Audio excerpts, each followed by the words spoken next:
Hello നമസ്കാരം, welcome to Saji's flavour tile. ഇത് നമ്മുടെ അച്ചാർ ഇരുമ്പമ്പുളിയാണ്. ഏവർക്കും അറിയാവുന്ന രുചികരമായിട്ടുള്ള ഒരു ഫ്രൂട്ട്സാണ് കേട്ടോ. ഇരുമ്പമ്പുളി അറിയാത്തവർ ആരും ഉണ്ടാവില്ല. അപ്പോൾ ഗ്രാമങ്ങളിലുള്ള പ്രത്യേകിച്ച് ഇപ്പോൾ ഒരു സീസണാണ്, അതുകൊണ്ട് എല്ലാവരുടെ വീട്ടിലും ഗ്രാമങ്ങളിൽ ഇരുമ്പമ്പുളി ഉണ്ടായിരിക്കുന്നുണ്ട്.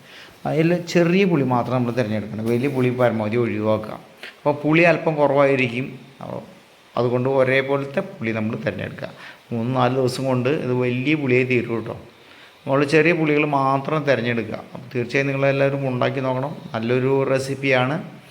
അപ്പോൾ അച്ചാർ ഉണ്ടാക്കി നമുക്ക് സൂക്ഷിച്ച് വയ്ക്കാനായിട്ടുള്ളൊരു പരിപാടിയാണ്. കാരണം ഒരു 2 ആഴ്ച കൊണ്ട് പുളി വലുതായി നാശമായി പോകും. അപ്പോൾ പ്രിസർവ് ചെയ്ത് വയ്ക്കാൻ പറ്റിയ ഒരു മാർഗ്ഗം കൂടിയാണ് നമ്മുടെ പുളി ഇട്ട് വെച്ചിട്ടുണ്ടെങ്കിൽ നമ്മൾ ഫ്രിഡ്ജിൽ വയ്ക്കുകയാണെങ്കിൽ കൂടുതൽ കാലം ഇരിക്കുകയും ചെയ്യും. അതല്ല നമ്മൾ നന്നായിട്ട് അച്ചാറുണ്ടാക്കി പ്രിസർവേറ്റീവ് ഒന്നും ചേർക്കാതെ മേലെ അല്പം ഓയിൽ നിർത്തിയാലും കുറേ കാലം നമ്മുടെ അച്ചാറിരിക്കും. അപ്പോൾ നമ്മൾ അച്ചാറുകളുടെ പല വെറൈറ്റികൾ നമ്മൾ ചാനലിലുണ്ട്. തീർച്ചയായും നിങ്ങൾ ഈ ചാനൽ മറ്റുള്ള ഐറ്റങ്ങളൊക്കെ ഒന്ന് നോക്കി നിങ്ങളുടെ അഭിപ്രായം പറയാൻ മറക്കില്ലേ. പുളി നമ്മൾ ചെറിയ പുളി മാത്രം തിരഞ്ഞെടുത്തിരിക്കുകയാണ് കേട്ടോ. പുളി നമ്മൾ ക്ലീൻ ചെയ്യണം, അതിൻ്റെ പൂവൊക്കെ കളഞ്ഞ് നമ്മൾ ക്ലീൻ ചെയ്തെടുത്ത് അതിനുവേണ്ടി നമുക്ക് മസാല ഉണ്ടാക്കാൻ എന്ത് ചെയ്യും, നമ്മളൊരു ചെറിയ പീസ് കായം, ഞാൻ വെളിച്ചെണ്ണയാണ് ഉപയോഗിക്കുന്നത്. നിങ്ങൾക്ക് എള്ളെണ്ണ വേണമെങ്കിൽ ഉപയോഗിക്കാം കേട്ടോ. വെളിച്ചെണ്ണ നല്ലതാണ്. വെളിച്ചെണ്ണ ഇഷ്ടപ്പെടുന്നവർക്ക് വെളിച്ചെണ്ണയിൽ ഉണ്ടാക്കാം, അല്ലെങ്കിൽ എള്ളെണ്ണ ഉപയോഗിക്കാം. കടുകെണ്ണ ഉപയോഗിക്കുന്നവരുണ്ട്. നമ്മൾ വെളിച്ചെണ്ണ തിരഞ്ഞെടുത്തിരിക്കുന്നത്. അതിൽ 1 ടേബിൾ സ്പൂൺ മസ്റ്റാർഡും, അതായത് പരിപ്പാണ് ഞാൻ എടുത്തിരിക്കുന്നത് കേട്ടോ. പൾപ്പെന്ന് പറയില്ല, പരിപ്പ്, അതും ഉലുവയും ഒപ്പമിട്ട്, കായത്തിൻ്റെ ഒപ്പമിട്ട് നമ്മൾ ഒരു 10 ഗ്രാം കായമുണ്ട്. ഇതെല്ലാം കൂടി നമ്മളൊന്ന് ഗോൾഡൻ കളറാവുന്ന വരെ വറുത്തെടുക്കും കേട്ടോ. അതിനുശേഷം നമ്മൾ നാടൻ വിനീഗർ ഒഴിച്ച് അരച്ചെടുക്കുകയാണ്. അപ്പോൾ നമ്മുടെ വർക്ക് അല്പം ഈസി ആവുകയും ചെയ്യും, നല്ല പേസ്റ്റ് ആവും വേണ്ടി. ക്വാണ്ടിറ്റി അല്പം കുറവായതുകൊണ്ട് നമുക്ക് വറുത്തത് മുഴുവൻ പൊടിച്ചെടുക്കാനുള്ള ഒരു ബുദ്ധിമുട്ടുണ്ട് കേട്ടോ. മിക്സിയിൽ വളരെ കുറച്ചല്ലേ ഉള്ളൂ, 50 ഗ്രാം പോലും ഇല്ല. അതിൽ നമ്മൾ നാടൻ വിനീഗർ അല്ലെങ്കിൽ വിനാഗിരി ഒഴിച്ച് നല്ല പേസ്റ്റായിട്ട് അരച്ചെടുത്തു കേട്ടോ. കായും ഉലുവയും കടുവും കൂടി അരച്ചെടുത്ത പേസ്റ്റാണ് കേട്ടോ അത്.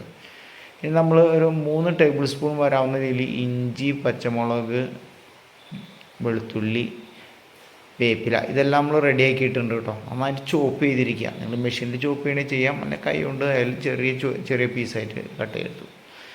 വീണ്ടും ഞാൻ പറയുകയാണ്, വെളിച്ചെണ്ണയാണ് നമ്മൾ എടുക്കുന്നത്. ഒരു 3 ടേബിൾ സ്പൂൺ വെളിച്ചെണ്ണ ഒഴിച്ച നമ്മുടെ പാത്രത്തിലേക്ക് അല്പം ഉലുവയും കടുകും ഇട്ടു കേട്ടോ.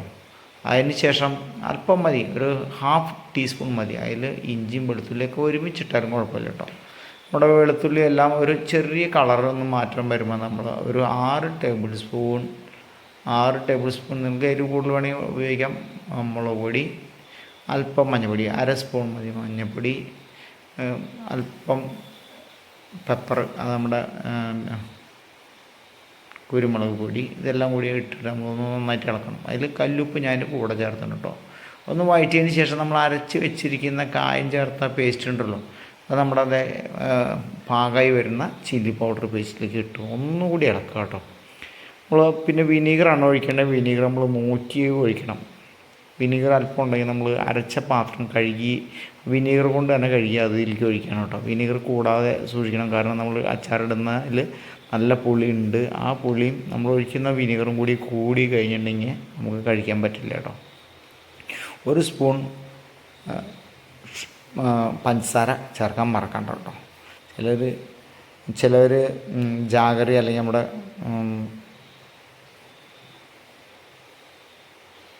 ശർക്കര ചേർക്കുന്നവരുണ്ട്. അതിന് പകരം എന്ത് ചെയ്യും, നമ്മുടെ പുളി റെഡിയായി നമ്മൾ നമ്മുടെ അച്ചാർ മിക്സറിലിട്ടൊന്ന് പതുക്കെ ഇളക്കണം കേട്ടോ. ആദ്യം കുക്കാവേണ്ട ആവശ്യമില്ല, ഒന്ന് സ്റ്റീമാവുന്ന വരെ ഒന്ന് മതി. 2 ദിവസം കഴിഞ്ഞാലാണ് അച്ചാർ ഇട്ടുണ്ടാക്കി ഇരുന്ന് കഴിഞ്ഞാലാണ് അച്ചാറിൻ്റെ യഥാർത്ഥ ടേസ്റ്റ് കിട്ടുക.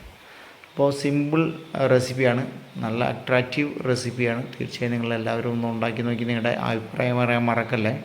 കൂടുതൽ വിഭവങ്ങൾ നമ്മുടെ ചാനലിലുണ്ട്, തീർച്ചയായും നിങ്ങളൊന്ന് കാണണം, സബ്സ്ക്രൈബ് ചെയ്യാൻ മറക്കല്ലേ.